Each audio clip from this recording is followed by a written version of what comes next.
When lost, guys. Hi, guys. Welcome back to my YouTube channel. I'm wearing one earring, ne? Okay, my daughter took one of my earrings out, so also like this, so you like this, so that you notice the one and not notice that the other one is not there. Yeah, right. So today I am going to talk about the trauma that is teenage pregnancy. Well, I wasn't really a teenager, but technically I was a child. I was 20. So, does it count as teenage pregnancy? Yeah, I I think it counts as teenage pregnancy because I was still in school. Can you imagine the trauma? But yeah, that's what I'm going to talk about today. I'm going to talk about the emotional trauma of an unplanned pregnancy. The emotional trauma of an unplanned pregnancy, the emotional trauma of teenage pregnancy, the emotional trauma of an unwanted pregnancy, right? So, like I said, I'm saying teenager because I felt like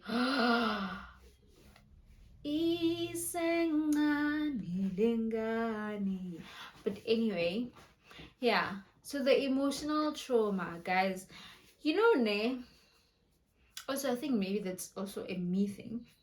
Is trauma, my traumas, okay, that trauma had a lot to do with the shame and guilt that I felt because of how other people are going to react or what other people are going to think, more than anything, more than the fact that I wasn't ready, more than the fact that I had just met the guy. I was really traumatized by how my parents are going to react, how my family is going to react, how the whole world, obviously my world, it's not that big, how my world was going to react to Tolu, the A student, got pregnant, Tolu, the smart girl, got pregnant. The stigma behind good girls and being played by boys. That stigma, I thought I was not gonna finish school, you guys.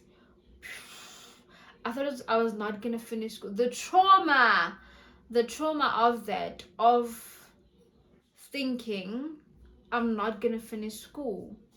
Yes, see, that year was hard for me. It was really hard for me. So I'm gonna get into it, right? So if you don't know me, my father is a pastor. That's what they call them. Pastor Kimuruti. We don't call them pastors. Kimuruti. He's a priest at the church that we attend. Very respectable, very respected. Brilliant at what he does. Puts in the work a bit.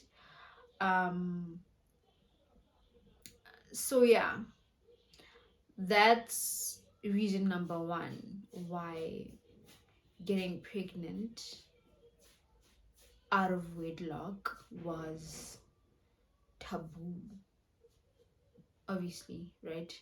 So that trauma also, when you grow up, like I said in my previous videos, that I think that a lot of how my father treated me or raised me was in a way that could help me or make me avoid making the choices that his sisters made. So every chance he got, he would remind me, "Well, if you do this, this is how your life is gonna turn out." Yo, I've been told about getting pregnant all my life, guys. Well, since I got my period. I've been told that I'm gonna get pregnant ever since I got my period, and now it is true. I am pregnant. I thought I was gonna die. I literally thought I was gonna die. Like, that's how scared I was that I'm pregnant. So, right, emotion number one, I was scared. I was terrified. If I could jump off where I stayed, where I lived, there was a balcony. If I could jump off the balcony and guarantee that it would kill me, I would have done it. If I could jump off the balcony and guaranteed that it would uh abort the baby, I would have done it. But there was just no guarantees. And I had a very supportive boyfriend at the time, even though we had just met number two. You know, and he was like, ke ngwana re tla mo hodisa, you know. And I was like, no, I'm in second year. I'm on a bursary. Number three, I'm on a bursary. Like, if they find out I'm pregnant, they're gonna kick me out. And if they kick me out, there's no ways in hell my dad is gonna pay for my school fees. Guys, yo, I wanted to die. I wanted to die. Like, I'm not gonna lie, I wanted to die. And if you were my friend then and you didn't know, now you know. I know somebody that knows very well because she lived with me and she saw me cry 40 days and 40 nights because I was pregnant. Did the crying get the baby out? Did the crying delete the fetus? No. But I cried 40 days and 40 nights. And more, probably. So yeah, that's why I was traumatized. I was 20, guys. I was 20. Okay? My father was gonna kill me. I felt like I just met my boyfriend. What if he runs away? You know, I didn't want to be a single mother, guys. I was on a bursary. I didn't want my bursary to be taken away from me. I wanted to finish school. I felt like having a baby was going to take that away from me. Yeah, I had just moved out of home. I did not want to go back there. Number seven, like, I wanted to eat my youth. How am I going to eat my youth if I'm pregnant? Huh? How am I going to eat my youth? Huh? Batho ba tlo reng? Batho ba tlo reng? Batho ba tlo reng? Batho ba tlo reng? And then, what's this one? Yeah, like in jail, like, I felt like I didn't even know myself. Now to bring a child, am I even going to be able to take care of this bloody child that I just made? Happen one, I get long life commitment. You know, so those were my fears, guys. So yeah, the experience that I had with my pregnancy emotionally was that I did not know what is happening. Yeah, I bought a magazine book to read, but yeah, nobody really tells you what it's gonna feel like, you know. I felt very ashamed. And you know what I did? When I found out I was pregnant, let me tell you. Right? How did I find out I was pregnant? I had a dream.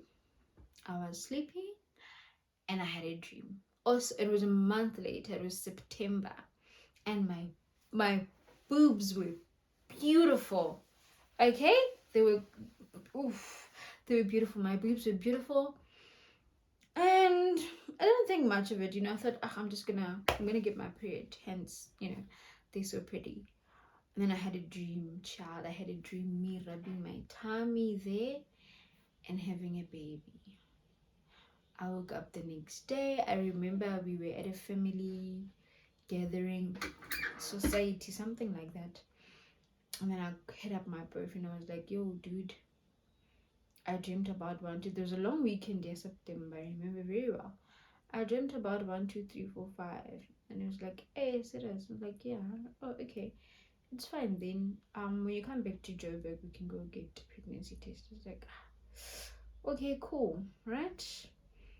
And then, fine. I go back home from the family gathering.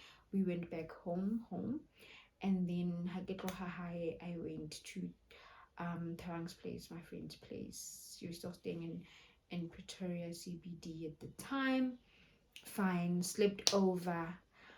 I remember we went to buy McDonald's, and man, no, whole funny man. Like my tummy was funny. Like it just felt funny. I had a proper flat stomach then, like proper. But my body was funny. Like I was bloated, nyana, so but in a very funny way. Fine, we went and bought McDonald's, came back, ate, and then I slept. Right, next morning, fine, got onto the taxi to Joburg CBD. Got to Joburg CBD, met up with my boyfriend. Hi, baby, da. I was nervous. Like, I think I knew in my gut. Oh, it's true. Yo, I was nervous to death that day. It's just, nothing was cute. Nothing was cute. And like, guys, yo, being nyanya, my man at the time, like, because of the pregnancy, like I couldn't stand him. Fine. He went into the pharmacy, got the pregnancy test, gave it to me. I went to the bathroom, peed on the thing, 2 lines.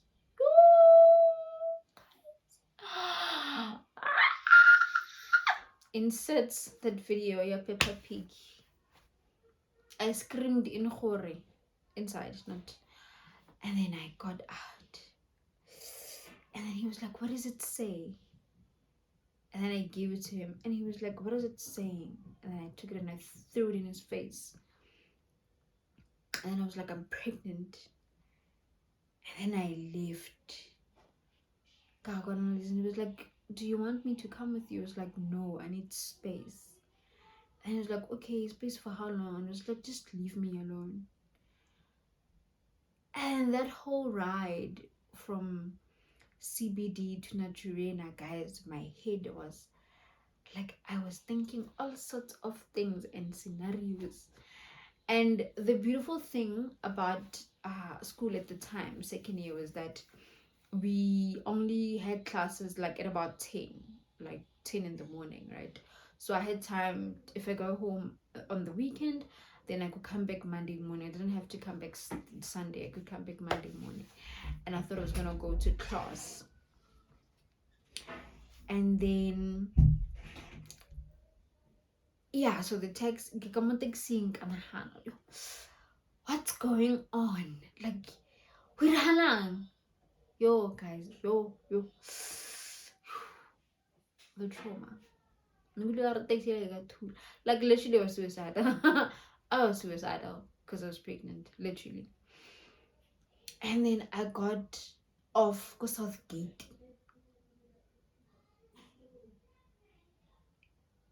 Good Lixi. Kanyaka. The pregnancy test too. There was a pharmacy. There was a GP like down where we stayed. It had a pharmacy. I went there and I got 2 more tests. So that's like 4. The 5th one was the one that I took at the rank. I went home. I took the test. Positive. The other one. Positive. The other one. Positive. Oh, guys. I cried. Like, I cried. I cried and I cried and I cried and I cried.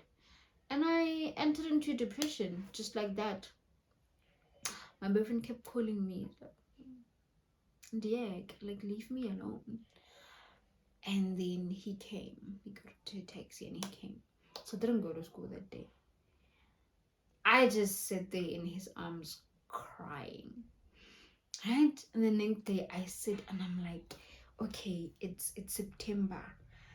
Nah, I'm like October, November, December, January, February, March, April, May, June. I'm gonna be writing exams by the time the baby's here. How am I going to manage to write my exams next year? I'm not gonna pass. I'm gonna fail. Hey, my bursary. Hey, my parents. Hey, this. Hey, that. You know, it was just all about me, and what I tend to lose and what what I'm not gonna get because of this baby. I don't want this baby. And I was like, I don't want this baby. And he was like, what do you mean? It's like, I need food. And he's like, I want to go and have an abortion. And he's like, yo, I don't believe in those things, and if that's what you're gonna do, then it's fine, but I'm not gonna be with you after that. I mean, it's your choice, but I ain't, you know. Yo, I think if I was brave enough, I was gonna do it, but I was scared. I had this high moral standard. Maybe I still do. Well, no, actually, not anymore. Like I no longer see abortion as this evil thing. But at the time, I did.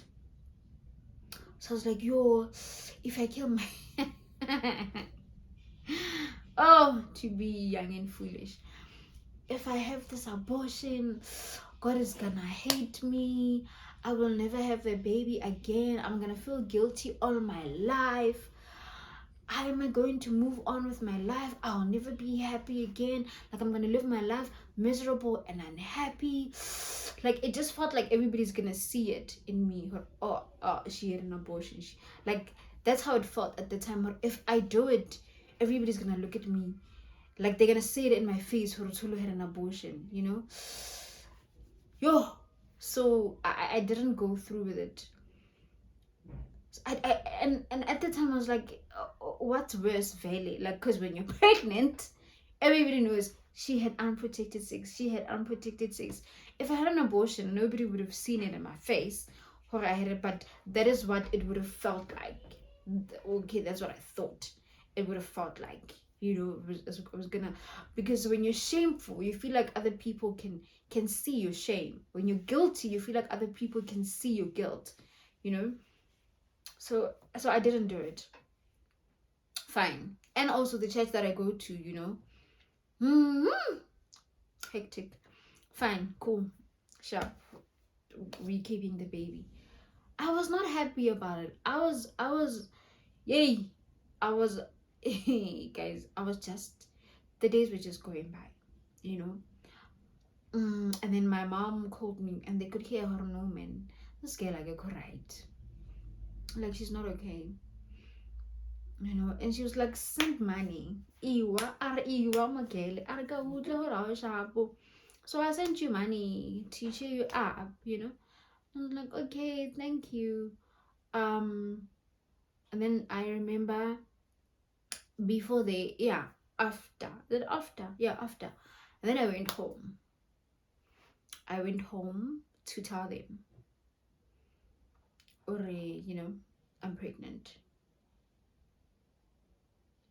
So my dad was like, yeah, negudle mamahara ushapu kana hano ke tsona dilo tseo. And my mom was not really, I don't know actually, because my mom my mom is a robot. Emotions, you can't tell. Right?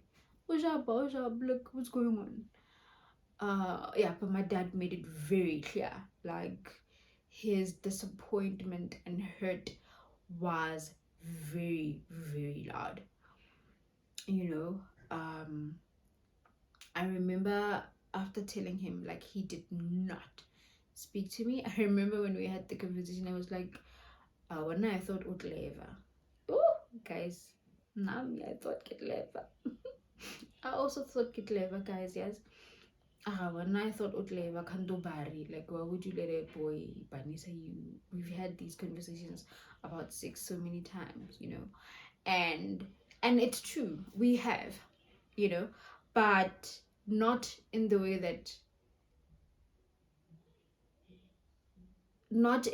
that is nourishing. So you were projecting on me, right? He was projecting on me, therefore I could not receive what he was advising me, because to me it did not feel like I am saying this to you because I care about you.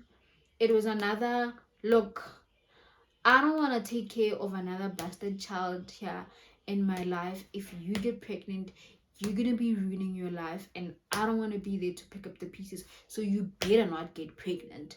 You know, that is how I received it. And I can look back now because I'm older, right, in hindsight, and look at it in a way to say, okay, you did not have the tools to be able to advise me in a manner that I could receive what you're saying, you know. And it's fine, I forgive you. And I can never go out there and say I never had sex education from my parents. I did. My dad, from my mom, no. But from my dad, yes. I got all the sexual education I needed from my dad. My dad wanted me to go prevent when I was like, what, 12 or 14 or 13 or whatever.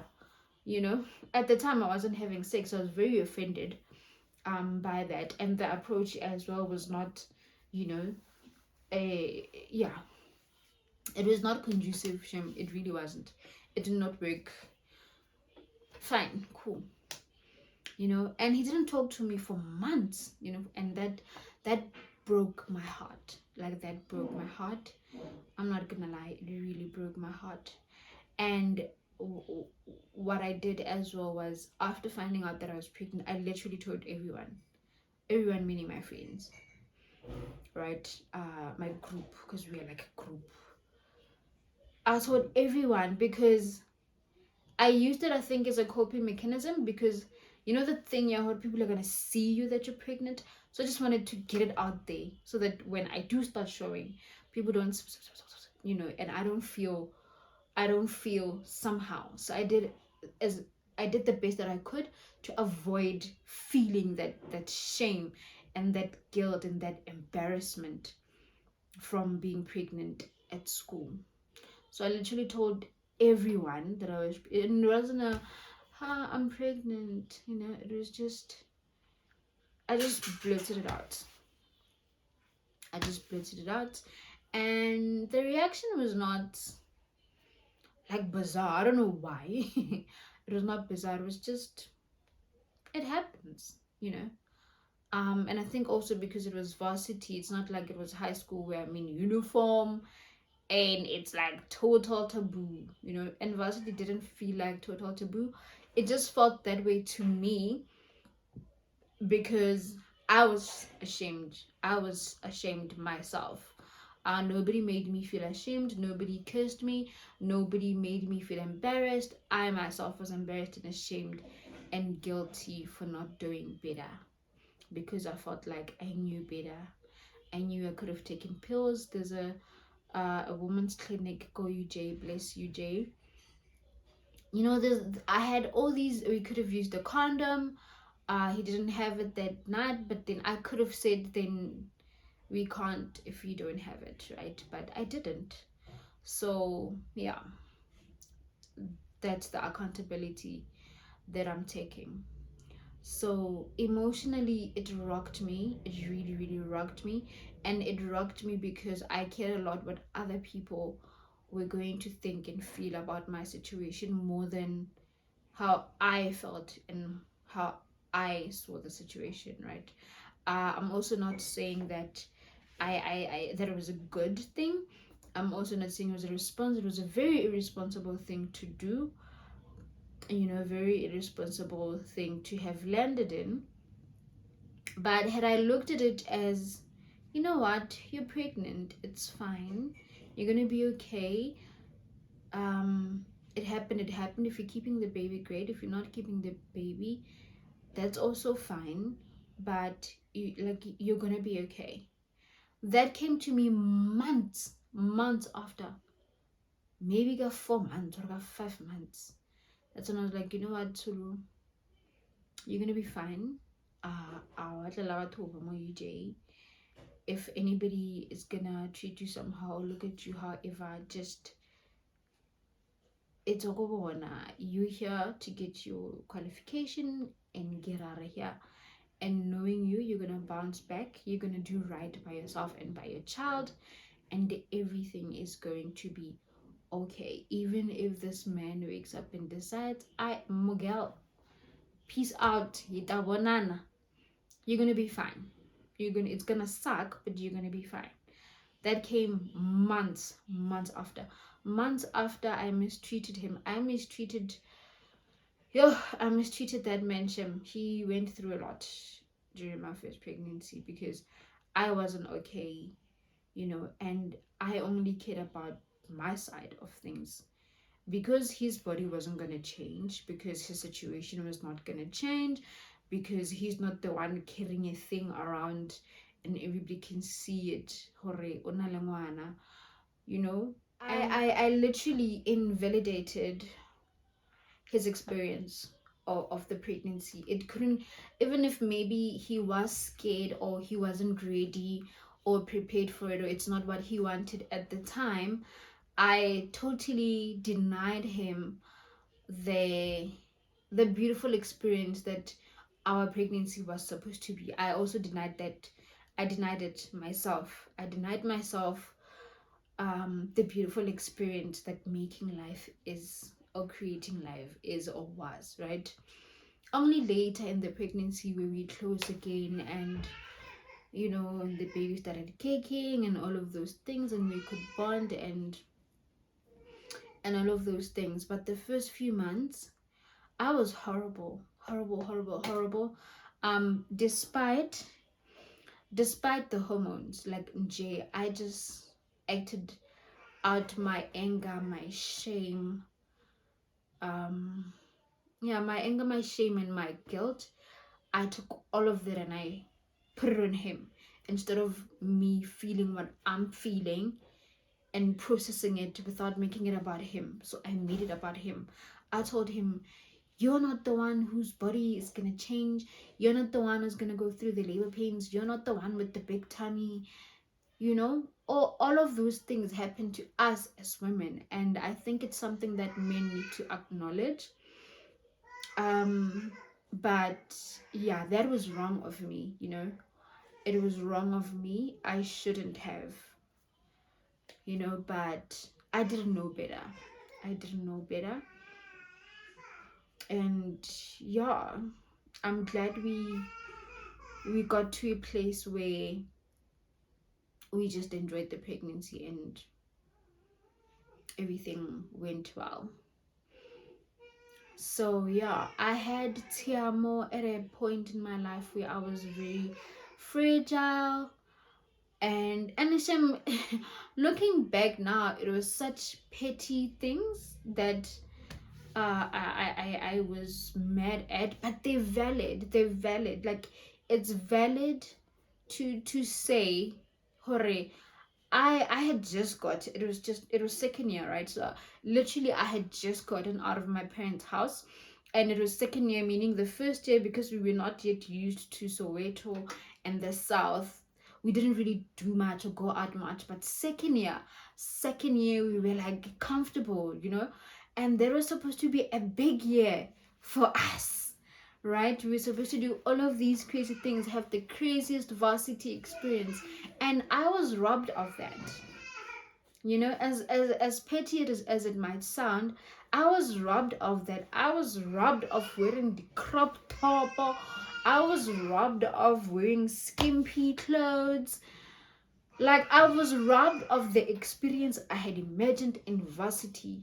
I mean, in high school, when I imagined varsity. Yeah, the house parties, the boys, like Nje, the whole boom shedang, the whole mez, the whole maza. I was robbed of it. I was robbed of it. I didn't get to experience it because why? Because bamnandi abafana. So books before boys because boys bring babies is a real thing. Please, right? Be responsible. So I was irresponsible and I was mad. I was mad that my friends are out and I'm here.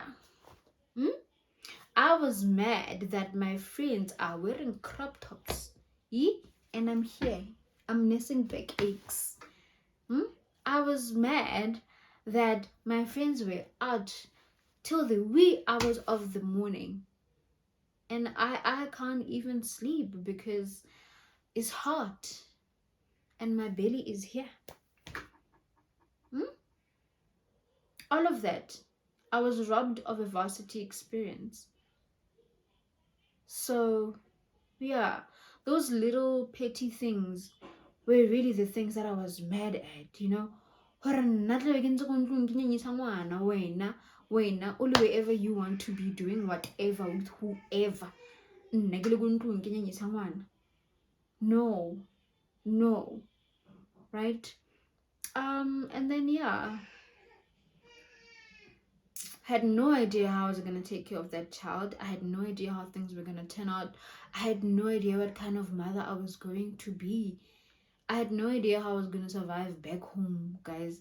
I did not want to go back home, and that's why we named him. We're gonna name him Husiame, right?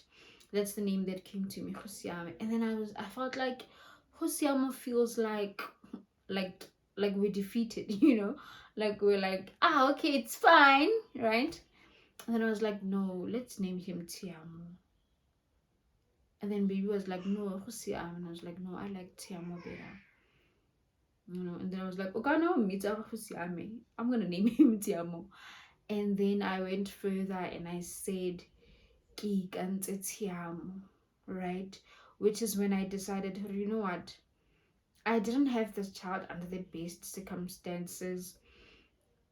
I don't even know his father that well to give him a whole child, you know. But I vowed, Hori, look, man, I'm gonna make it happen for you. Like, I'm gonna be there for you. I'm gonna be present. I'm gonna be the best mother that I can be for you, and we're gonna be okay. I'm gonna make things happen for us, and that's why I named him Kikantse Tiamo. And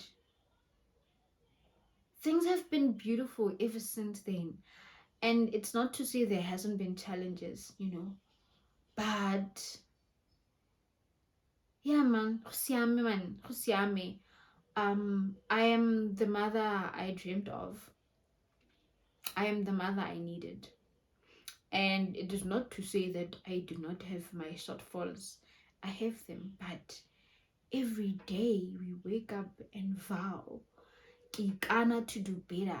Every single day, my Gano Aga to my children is to do better. So yeah, so that's the video on the emotional side of things.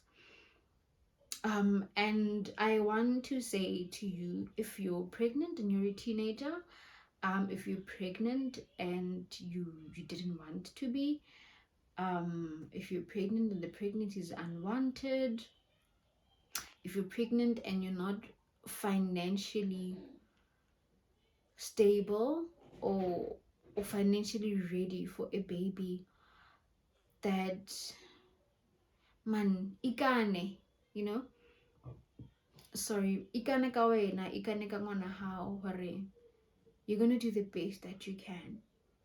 And guys, it's okay to not have a baby if you're not ready. The baby comes but you're not ready. It's okay. It's okay. Like, how it's your body. It's really your body, and God loves you regardless. God loves you regardless. Okay? So yeah, don't tie yourself, man, to situations that are not good for you just because. Don't do it. I know. I know I might be speaking from a point of privilege because things worked out the way they worked out for me, but they could have not, you know. And my father could have resented me worse because now I'm here with this child who doesn't have a father, or who has a father who does not want to take care of them, or who's not present, you know. And literally lived out his biggest fear for me. But God is a God of second chances. Third, fifth. God is a God of chances, man. God is a God of restoration. So don't give up. Don't give up. Make the choice that is best for you. Make the choice that is best for you. And just like that, we're out. Next video, I will tell you about the trauma, the physical trauma that is making life. The physical trauma that is creating a miracle. Thanks for watching. Please like, comment, subscribe. Tell me, how was your first pregnancy? Was it planned? Unplanned? Did it work out well? Did it not work out well? How are you doing? Have you healed? Have you healed from that experience? If not, are you willing to heal? Are you ready to start the journey to heal, to accept that things happened the way that they happened? Have you accepted that? Have you accepted your child? Do you love your child now? Because I can tell you now, okay, then that's the, oh, I'm not emotional, so I can do this. I can tell you now that I don't know when Tiamo got his first tooth. I don't remember when Tiamo started walking. There's a lot, now that I have a second child, I realize how traumatized I was when I was pregnant with Tiamo. Like, there's just a lot of things that I missed because I was too focused on the fact that I didn't want you. Like, this is not what I thought my life would be. I didn't want to be at home. I didn't want a child. You know, I was too caught up in my own things that I don't think Tiamo and I bonded when I was there. Yeah, I took the videos, I have the pictures, but emotionally I was a mess. I had to go back, write my exams. I had to wake up at 4 o'clock in the morning. Guys, cesarean, painful cesarean, engorged breasts. Ke tlhape, ke namele taxi, ke ye Pretoria CBD, ke namele taxi or Gautrain because it was quicker. Gautrain to go to Joburg Park Station. That walk from Joburg Park Station to Bree, freezing cold, 6 o'clock in the morning. How frosty. How frosty, you can barely see. Get into the taxi to Pimville, to taxi up Pimville, so that you can get there by 8 to write your exam. It was horrific. It was traumatizing. It was painful, but I had to do it because if I didn't do it, then I would have probably not had a chance to take care of my child the way I wanted. I would not have the financial power to do what I want to do or to have a say. Sometimes when you can't stand on your own 2 feet and other people are main providers in your life, you can't have a say about your life. I did not want to be in this situation, so I did it. I did that. I had a baby here and had my book here. Kibala auditing, guys.